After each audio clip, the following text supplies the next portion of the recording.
24 दिसंबर 1999 की दोपहर करीब 4 बजे इंडियन एयरलाइंस की फ्लाइट नंबर IC814 हर बार की तरह काठमांडू के त्रिभुवन इंटरनेशनल एयरपोर्ट से न्यू दिल्ली के लिए उड़ान भरती है। कुछ ही घंटों में क्रिसमस का फेस्टिवल था और आने वाले दिनों में नए साल की खुशियां भी अपने रंग बिखेरने वाली थी, जिस कारण प्लेन के अंदर बैठे सभी लोगों में एक्साइटमेंट का माहौल था। प्लेन में बैठा हर एक शख्स खुश था और जल्द अपनी डेस्टिनेशन पर पहुंचने के लिए बेसब्री से इंतजार कर रहा था। प्लेन में कुल 176 पैसेंजर्स और 15 क्रू मेंबर्स सवार थे, जिसमें ज्यादातर संख्या भारतीयों की थी, लेकिन इस फ्लाइट में कुछ विदेशी यात्री भी मौजूद थे। प्लेन की कमान को कैप्टन देवी शरण ने संभाला हुआ था, जिनके को पायलट राजेंद्र कुमार और chief flight attendant Anil Sharma थे। प्लेन जमीन से 10,000 फीट ऊपर पहुंच चुका था और समय से अपनी तय दिशा में आसमान से होकर गुजर रहा था। काठमांडू से न्यू दिल्ली के लिए उड़ा ये विमान कुछ ही देर में नेपाल से निकलकर इंडियन एयर स्पेस में दाखिल हो चुका था और अब केवल 1 से 1.5 घंटे के अंदर न्यू दिल्ली के इंदिरा गांधी इंटरनेशनल एयरपोर्ट पर लैंड करने वाला था। फ्लाइट की डेस्टिनेशन बेशक 1 से 1.5 घंटे की दूरी पर थी, लेकिन फ्लाइट में मौजूद किसी भी इंसान को इस बात का अंदाजा भी नहीं था कि ये 1 से 1.5 घंटे का सफर अब उनके लिए काफी लंबा होने वाला है। आगे जो होने वाला था वो किसी बुरे सपने से भी ज्यादा डरावना था। दरअसल प्लेन के इंडियन एयर स्पेस में एंटर करते ही अचानक से मास्क पहने हुए 5 लोग हाथों में बंदूकें लिए पैसेंजर्स के सामने खड़े हो जाते हैं। ये पांचों लोग आतंकवादी थे, जिनका मकसद इस प्लेन को हाईजैक करना था। प्लेन को अपने कंट्रोल में लेने के लिए एक हाईजैकर बंदूक लेकर पायलट के कैबिन में घुस जाता है और कैप्टन देवी शरण और को पायलट राजेंद्र कुमार पर बंदूक तान देता है। उधर चारों हाईजैकर्स भी पैसेंजर्स और क्रू मेंबर्स को हथियारों से डराने लगते हैं। प्लेन का माहौल एकदम से खौफनाक मंजर में बदल जाता है। पैसेंजर्स को समझ नहीं आता कि थोड़ी देर पहले उनके ही बीच बैठे हुए कुछ लोगों का इस तरह उन पर बंदूक तानना और उनका टेररिस्ट होना कैसे संभव हो सकता है। प्लेन का कंट्रोल पाते ही हाईजैकर्स ने बच्चों और महिलाओं को एक तरफ और यंग पैसेंजर्स को दूसरी तरफ कर लोगों को बांटना शुरू कर दिया। इस घटना से जहां पैसेंजर्स के होश उड़े हुए थे, तो वही पायलट्स कैबिन में मौजूद हाईजैकर कैप्टन शरण पर प्लेन को वेस्ट की तरफ उड़ाने के लिए डरा धमका रहे थे। दरअसल इन हाईजैकर्स का मकसद इस प्लेन को पाकिस्तान ले जाने का था। ये पांचों हाईजैकर्स पूरी प्लानिंग के साथ आए थे। ये लोग इतने चौकन्ने थे कि अपने असली नाम की जगह काफी सावधानी बरतते हुए एक दूसरे को चीफ, बर्गर, डॉक्टर, भोला और शंकर जैसे कोड नेम से बुला रहे थे। इन पांचों ने मिलकर कुछ मिनट्स के अंदर ही बंदूकों के दम पर प्लेन के सभी पैसेंजर्स, पायलट और क्रू मेंबर्स के अंदर अपना खौफ बैठा दिया। अब प्लेन पूरी तरह से हाईजैकर्स के कंट्रोल में था, जिसे वो पाकिस्तान के लाहौर एयरपोर्ट की तरफ ले जाना चाहते थे। कैप्टन देवी शरण हाईजैकर्स के दबाव में आकर प्लेन को दिल्ली की जगह वेस्ट की तरफ मोड़ देते हैं। प्लेन के वेस्ट की तरफ मुड़ते ही हाईजैकर्स को अपना प्लान कामयाबी की तरफ बढ़ता दिखा, जिस कारण वो थोड़ा रिलैक्स हो गए। इसी मौके का फायदा उठाते हुए कैप्टन ने हाईजैकर्स की नजर से बचकर ट्रांसपॉन्डर के जरिए इंडियन एयर ट्रैफिक कंट्रोल को प्लेन के हाईजैक होने की इंफॉर्मेशन दे दी। इस तरह पहली बार 4:40 पर इंडियन ATC को फ्लाइट IC814 के हाईजैक होने के बारे में पता चला। इस खबर के पता चलते ही ATC चौकन्ना हो गए और उन्होंने देर न करते हुए फौरन सेंट्रल गवर्नमेंट के क्राइसिस मैनेजमेंट ग्रुप CMG से कांटेक्ट किया और प्लेन के हाईजैक होने के बारे में बताया। CMG को उस समय cabinet secretary Prabhat Kumar lead कर रहे थे, लेकिन उन्होंने इस मामले में अर्जेंसी न दिखाते हुए कोई भी इमीडिएट एक्शन नहीं लिया। CMG ने ना तो कोई इमरजेंसी मीटिंग को अरेंज किया और ना ही वक्त की नजाकत को समझते हुए फॉरेन इंटेलिजेंस ब्यूरो और रॉ के ऑफिशियल से कांटेक्ट किया, जिस कारण कैप्टन देवी शरण को इंडियन अथॉरिटीज की तरफ से ना तो कोई मदद मिल रही थी और ना ही कोई दिलासा। हैरानी की बात यह थी कि प्राइम मिनिस्टर अटल बिहारी वाजपेयी को हाईजैकिंग की खबर प्लेन हाईजैक होने के करीब 1 घंटे बाद पता चली। कैप्टन शरण हैरान थे कि आखिर ऐसी सिचुएशन में भी ATC कोई जवाब क्यों नहीं दे रहा, लेकिन जब कुछ देर तक ATC की तरफ से कोई जवाब नहीं आया तो वो आने वाले समय को भांप चुके थे। उन्हें अपना और सभी पैसेंजर्स का फ्यूचर साफ साफ दिख रहा था, जिस कारण वो काफी निराश होकर प्लेन को अभी भी पाकिस्तान की सीमा की ओर ले जाने के लिए मजबूर थे। कुछ देर वेस्ट की ओर प्लेन उड़ाने के बाद कैप्टन शरण ने लाहौर में लैंडिंग के लिए पाकिस्तानी ATC से रिक्वेस्ट की, लेकिन उन्होंने कैप्टन की इस रिक्वेस्ट को रिजेक्ट कर दिया। कुछ महीने पहले ही भारत और पाकिस्तान के बीच कारगिल का युद्ध हुआ था, जिसमें भारत ने पाकिस्तान को बुरी तरह शिकस्त दी थी, जिस वजह से इंडिया और पाकिस्तान के संबंध सबसे नाजुक मोड़ पर थे। ऐसे में पाकिस्तान नहीं चाहता था कि किसी भी वजह से शक की सुई उस पर उठे, इसलिए मना करने के साथ पाकिस्तान कैप्टन को धमकी देता है कि अगर इंडियन प्लेन लाहौर में एंटर किया तो प्लेन को शूट कर दिया जाएगा। पाकिस्तान का जवाब कैप्टन शरण को मुश्किल में डाल देता है। उन्हें कोई भी रास्ता नहीं सूझ रहा होता। वो कोशिश करते हैं कि प्लेन इंडिया के ही किसी एयरपोर्ट पर लैंड कर जाए, लेकिन हाईजैकर्स को ये गवारा नहीं था। उन्हें डर था कि ऐसा करने पर उनका बना बनाया प्लान चौपट हो सकता है। कोई डेस्टिनेशन डिसाइड ना होने की वजह से प्लेन लंबे समय तक इंडिया और पाकिस्तान के बॉर्डर के ही चक्कर काटता रहा, जिस कारण प्लेन का फ्यूल तेजी से खत्म हो रहा था और अब अगर प्लेन को जल्द ही लैंड नहीं किया जाता तो प्लेन का क्रैश होना तय था। इन सभी डरावने विचारों से कैप्टन के माथे पर चिंता की लकीरें उभर आई, लेकिन फिर भी इस उलझन के बीच कोई हल निकालने के लिए उन्होंने वापस इंडियन एटीसी से कांटेक्ट किया। कैप्टन ने इंडियन एटीसी से रिक्वेस्ट की कि इंडियन गवर्नमेंट जल्द से जल्द पाकिस्तान से रिक्वेस्ट करे कि वो भारतीय प्लेन को अपने यहाँ लैंड करने की परमिशन दे। कैप्टन ने एटीसी को यह भी बताया कि पाकिस्तान एटीसी उन्हें लाहौर में एंटर नहीं करने दे रहा है। ऐसे में फ्रस्ट्रेटेड हाईजैकर्स किसी भी पल पैसेंजर्स पर अटैक कर सकते हैं। इस खबर से इंडियन अथॉरिटीज समेत पूरा देश हिल चुका था। देश और दुनिया की हर न्यूज में इंडियन प्लेन के हाईजैक होने की खबर हेडलाइंस बन चुकी थी। When 5 masked terrorists hijacked Indian Airlines flight IC814. Plane was carrying 11 crew members and 179 passengers. एक तरफ जहां पूरी दुनिया की नजर भारत के इस हाईजैकिंग पर टिकी हुई थी, तो वही अफसोस इस बात का था कि भारत के बहुत से हाई कमांड्स को इस हाईजैकिंग की जानकारी न्यूज चैनल्स के जरिए मिल रही होती है। सीएमजी के इमीडिएट एक्शन न लेने की वजह से पहले ही काफी देर हो चुकी थी, इसलिए इन्फॉर्मेशन मिलते ही इंडियन अथॉरिटीज फौरन हरकत में आ गई। 6:30 बजे इंडियन हाई कमीशन ने पाकिस्तान से प्लेन को लाहौर में लैंड करने की रिक्वेस्ट की, मगर पाकिस्तान ने भारत की इस अपील को खारिज कर दिया। इस तरह इंडियन गवर्नमेंट की कोशिश भी नाकाम रही और अब एक बार फिर प्लेन इंडिया और पाकिस्तान के बॉर्डर पर चक्कर काटने लगा। प्लेन में अब केवल 1 घंटे का ही फ्यूल बचा था, जिसे देखते हुए कैप्टन शरण एक आखिरी प्रयास करते हैं और हाईजैकर को कहते हैं कि प्लेन में जल्दी ही फ्यूल खत्म होने वाला है, जिस कारण प्लेन क्रैश कर सकता है। इसलिए जब तक लाहौर का रास्ता साफ नहीं हो जाता, प्लेन को अमृतसर एयरपोर्ट पर लैंड करके रिफ्यूल कर लेना चाहिए। हाईजैकर्स बिल्कुल नहीं चाहते थे कि उनके द्वारा हाईजैक किया गया इंडियन प्लेन इंडिया के अंदर ही लैंड करे, क्योंकि ऐसा करना उनके लिए अपने पैरों पर कुल्हाड़ी मारने जैसा था। लेकिन प्लेन अपनी डेस्टिनेशन के हिसाब से ज्यादा ट्रैवल कर चुका था, जिस कारण फ्यूल की शॉर्टेज का अनुमान हाईजैकर्स को भी था। कोई और ऑप्शन ना होने की वजह से हाईजैकर्स कैप्टन की बात मान गए और ना चाहते हुए भी रिफ्यूलिंग के लिए प्लेन को अमृतसर में उतारने के लिए तैयार हो गए। कैप्टन देवी शरण का यह समझदारी भरा प्रयास सफल हो चुका था, जिस कारण अब हाईजैक हुआ प्लेन भारत की सीमा के अंदर अमृतसर के एयरपोर्ट पर लैंड करने वाला होता है। देखा जाए तो सिचुएशन को संभालने के लिए इंडियन गवर्नमेंट और इंडियन अथॉरिटीज के पास बेस्ट चांस था। कैप्टन देवी शरण को भी अब उम्मीद की एक किरण नजर आ रही होती है। उन्हें विश्वास था कि अगर एक बार प्लेन इंडिया में लैंड कर गया तो भारत सरकार कैसे भी करके हाईजैकर्स के प्लान को फ्लॉप कर देगी और सभी पैसेंजर्स की जान बचा लेगी। लेकिन असल में जो कुछ होता है वो भारत के लिए एक हिस्टोरिकल ब्लंडर साबित होता है और कैप्टन देवी शरण की आखिरी उम्मीद भी टूट जाती है। दरअसल हाईजैकर्स के मानते ही कैप्टन शरण अमृतसर एटीसी से राजा सांसी एयरपोर्ट पर लैंडिंग की परमिशन मांगते हैं। अमृतसर एटीसी लैंडिंग की परमिशन देते ही फौरन सभी इंफॉर्मेशन इंडियन अथॉरिटीज को फॉरवर्ड कर प्लेन के लैंड करने का इंतजार करता है। कुछ ही देर बाद 6:44 PM पर प्लेन राजा सांसी एयरपोर्ट पर लैंड करता है। प्लेन के लैंड करते ही पहले से ही तैयार पंजाब पुलिस हरकत में आ जाती है और दिल्ली से अगले ऑर्डर्स का इंतजार करने लगती है। उधर दिल्ली में प्रधानमंत्री Atal Bihari Vajpayee crisis management group के साथ हाईजैकिंग को लेकर मीटिंग करते हैं, पर मीटिंग में हाईजैकिंग को रोकने के लिए कोई भी सॉल्यूशन नहीं निकलता। वहीं पंजाब पुलिस हाईजैकर्स से लगातार कांटेक्ट करने की कोशिश करती है, लेकिन हाईजैकर्स पंजाब पुलिस से कोई बातचीत नहीं करते।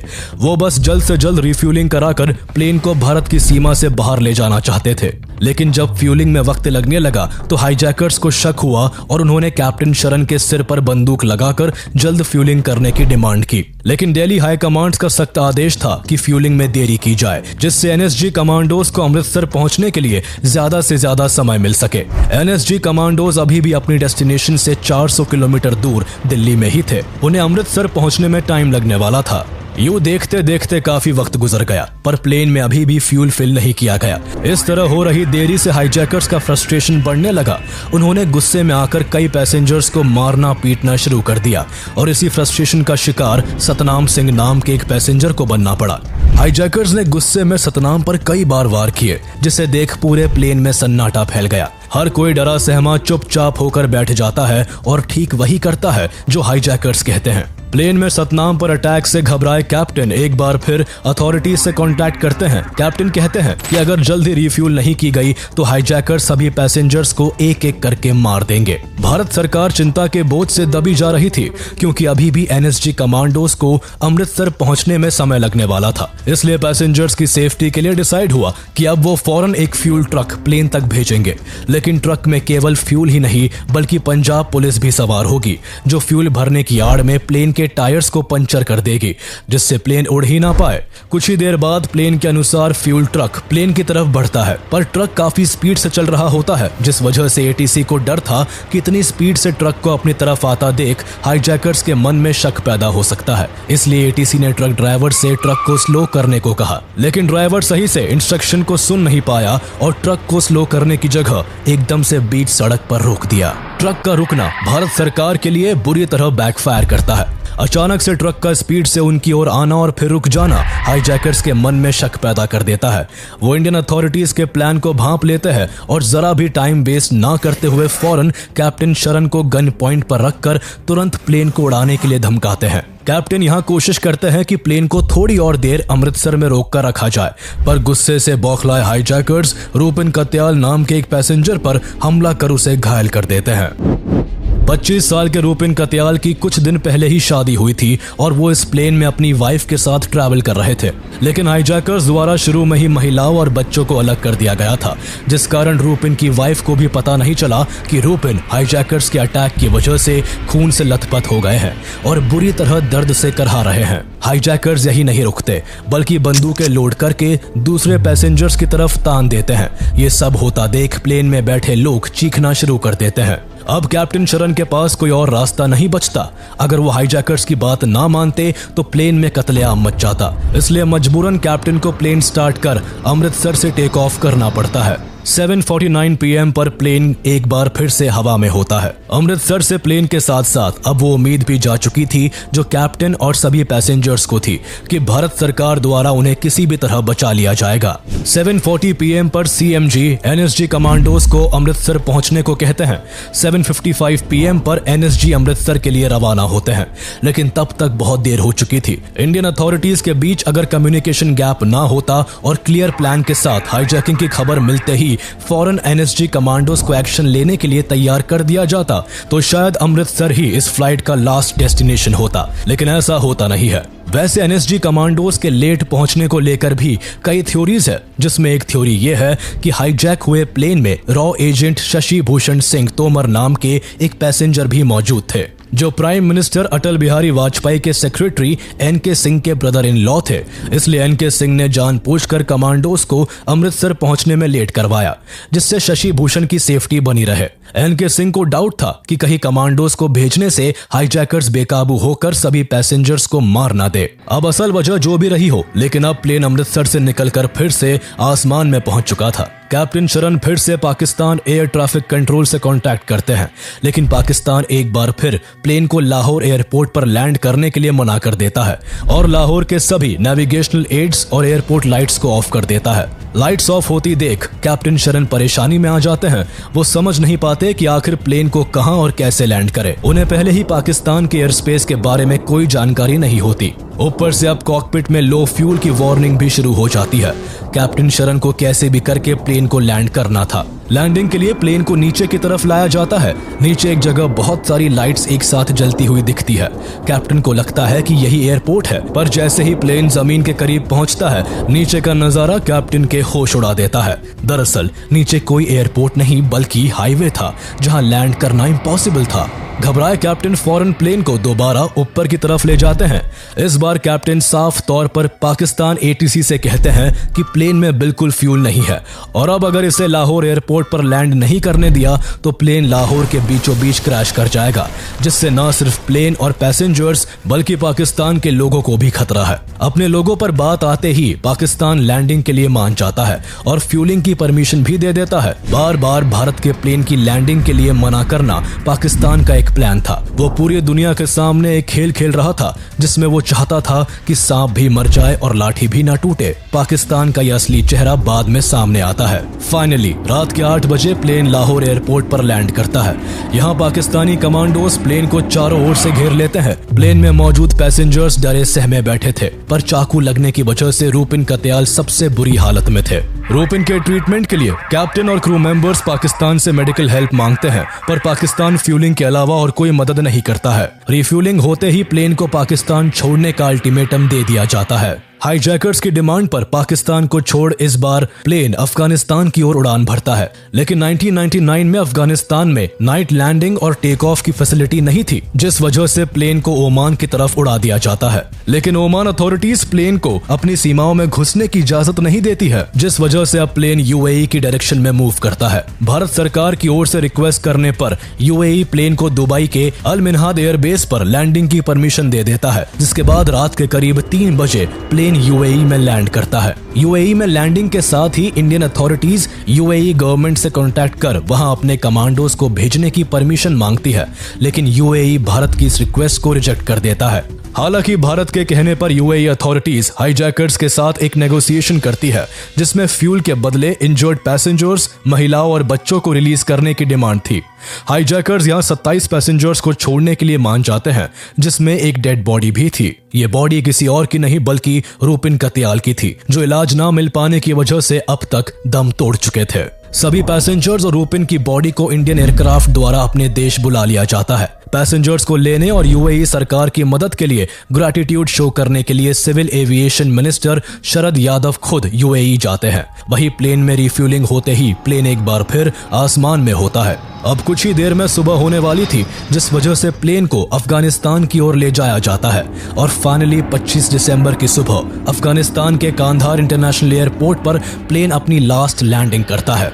कांधार एयरपोर्ट पर प्लेन के लैंड होते ही तालिबानियों द्वारा प्लेन को चारों तरफ से घेर लिया जाता है। भारत को प्लेन के अफगानिस्तान में होने की इंफॉर्मेशन मिलती है, जिसने भारत सरकार के लिए एक नई उलझन पैदा कर दी।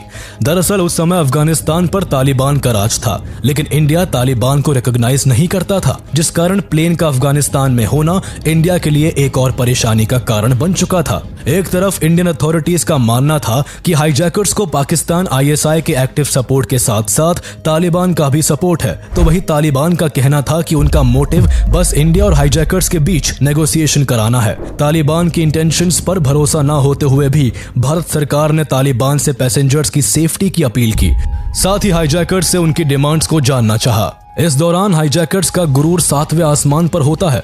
उन्हें अब लगने लगा था कि इंडिया पैसेंजर्स को रिहा कराने के लिए उनकी हर शर्त को मानेगा, इसलिए हाईजैकर्स ने इस मौके का फायदा उठाते हुए भारत के सामने 36 टेररिस्ट जो कि भारत के जेल्स में प्रिजनर्स थे, उन्हें रिलीज करने की डिमांड की। इसके अलावा हाईजैकर्स ने सजाद अफगानी की डेड बॉडी को भी मांगा, जो कि पाकिस्तानी मिलिटेंट और हरकत उल अंसर का कमांडर इन चीफ था, जिसको भारत की जेल से भागने के दौरान मार दिया गया था। हाईजैकर्स यही नहीं रुके, वो भारत से $200 मिलियन की फिरौती भी मांगते हैं। प्राइम मिनिस्टर अटल बिहारी वाजपेयी हाईजैकर्स के आगे झुकने को बिल्कुल तैयार नहीं थे। वो उनकी डिमांड्स को किसी भी कीमत पर नहीं मानना चाहते थे, क्योंकि टेररिस्ट को रिहा करने का मतलब होता भारत के खिलाफ फिर से आतंकवादी गतिविधियों का होना। लेकिन इन्हीं सब के बीच न्यूज चैनल्स के जरिए हर एक खबर लोगों तक जा रही थी। इन खबरों में एक पैसेंजर की मौत की खबर भी होती है और कई पैसेंजर्स के घायल होने की बात भी शुमार थी। साथ ही न्यूज चैनल्स और न्यूज़पेपर्स में प्लेन के अफगानिस्तान में होने की हेडलाइंस भी बन चुकी थी। ये सभी खबरें भारत के लोगों को बेचैन करने के लिए काफी होती है। इन खबरों के कारण सबसे बुरा हाल उन फैमिलीज का होता है जिनका कोई अपना उस प्लेन में मौजूद था। प्लेन में बैठे पैसेंजर्स की फैमिलीज और रिलेटिव्स का कंसर्न केवल अपने लोगों की जान की सलामती का था। वो किसी भी तरह अपने परिवार वालों को हाईजैकर्स के चंगुल से छुड़ाना चाहते थे। इसलिए 26 दिसंबर 1999 को external affairs minister Jaswant Singh जब हाईजैकिंग को लेकर प्रेस कॉन्फ्रेंस कर रहे थे तो उसी बीच इन फैमिलीज की भीड़ इकट्ठा हो गई और जसवंत सिंह से अपने परिवार वालों की सुरक्षा की अपील करने लगे। इसके अलावा कुछ परिवार वाले गुस्से में आकर जसवंत सिंह से हाईजैकर्स की डिमांड को पूरा करने का जोर डालने लगे।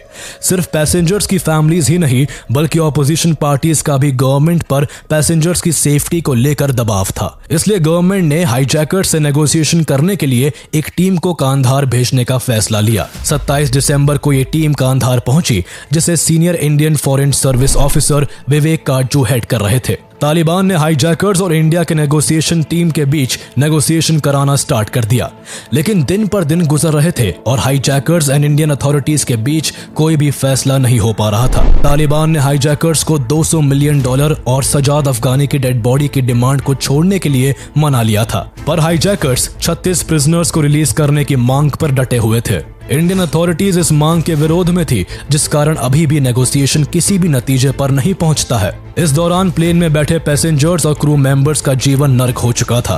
पैसेंजर्स को प्लेन में बैठे पूरा एक हफ्ता हो चुका था, जिस वजह से उनके पास खाने के लिए ना तो खाना बचा था और ना ही पीने के लिए पानी। इसके अलावा प्लेन के टॉयलेट्स तक ओवरफ्लो करने लग गए थे। हर एक चीज उस वक्त पैसेंजर्स को परेशान कर रही थी।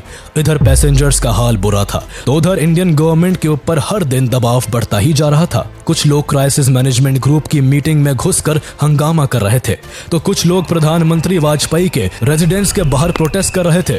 इसी प्रेशर के चलते नेगोशिएशन टीम को जल्द से जल्द कोई फैसला लेने के लिए कहा गया। हम किसी भी दबाव में आकर के आतंकवादियों को छोड़ते हैं तो आतंकवादियों का हौसला बढ़ जाएगा। नेगोशिएशन टीम हाईजैकर्स की डिमांड को काफी हद तक कम करने में सफल हो चुकी थी।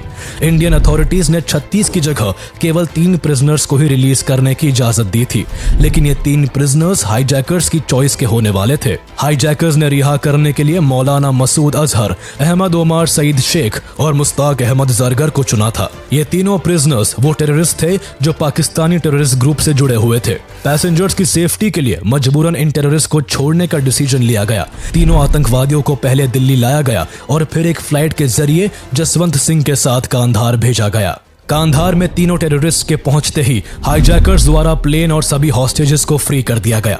इस दौरान इंडियन अथॉरिटीज को उम्मीद थी कि पैसेंजर्स के रिलीज होने के बाद तालिबान 5 हाईजैकर्स को अरेस्ट कर भारत को सौंप देगा, लेकिन तालिबान इसके बिल्कुल ऑपोजिट काम कर रहा था। दरअसल तालिबान 5 हाईजैकर्स और भारत से रिहा हुए तीनों टेररिस्ट को पाकिस्तान पहुंचाने में मदद कर रहा था। तालिबान ने अपने व्हीकल के जरिए इन सभी को पाकिस्तान के बॉर्डर तक छोड़ा और साथ ही इंश्योर किया कि इस बीच भारत की तरफ से उन्हें पकड़ा ना जा सके। इस पूरे इंसिडेंट से ये कंफर्म हो गया कि इस हाईजैकिंग के पीछे पाकिस्तान का हाथ था। कुछ वक्त बाद जब इंडियन गवर्नमेंट द्वारा इस हाईजैकिंग की इन्वेस्टिगेशन की गई तो हाईजैकिंग को लेकर एक एक कर सारे खुलासे होने लगे। इन्वेस्टिगेशन से पता चला कि किस तरह महराजुद्दीन वानी नाम के टेररिस्ट ने दाऊद इब्राहिम के नेपाल कनेक्शन के इस्तेमाल से 5 हाईजैकर्स के फेक पासपोर्ट बनाकर उन्हें राइफल्स और ग्रेनेड्स के साथ प्लेन में चढ़ने में मदद की थी। महराजुद्दीन वानी वो आतंकवादी था जिसने 1993 में मुंबई सीरियल ब्लास्ट में दाऊद इब्राहिम के साथ क्लोजली काम किया था। दाऊद का खास होने की वजह से इसका काफी अच्छा नेटवर्क था,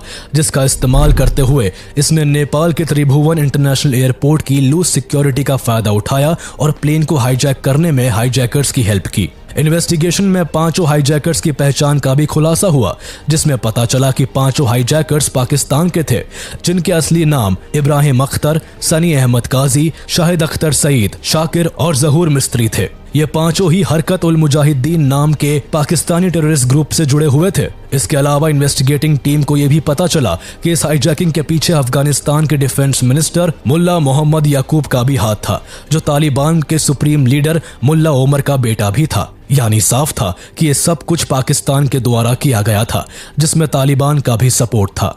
We have evidence to show that hijackers were encouraged by Pakistan. इस तरह 3 आतंकवादियों को रिलीज करने के बदले में 31 दिसंबर 1999 को सभी पैसेंजर्स और क्रू मेंबर्स को कांधार से रिहा करके न्यू दिल्ली ले आया गया। इंडियन गवर्नमेंट इन सभी को सेफली वापस लाने में कामयाब हो गई, लेकिन ये कामयाबी भारत को भारी कीमत चुका कर मिली।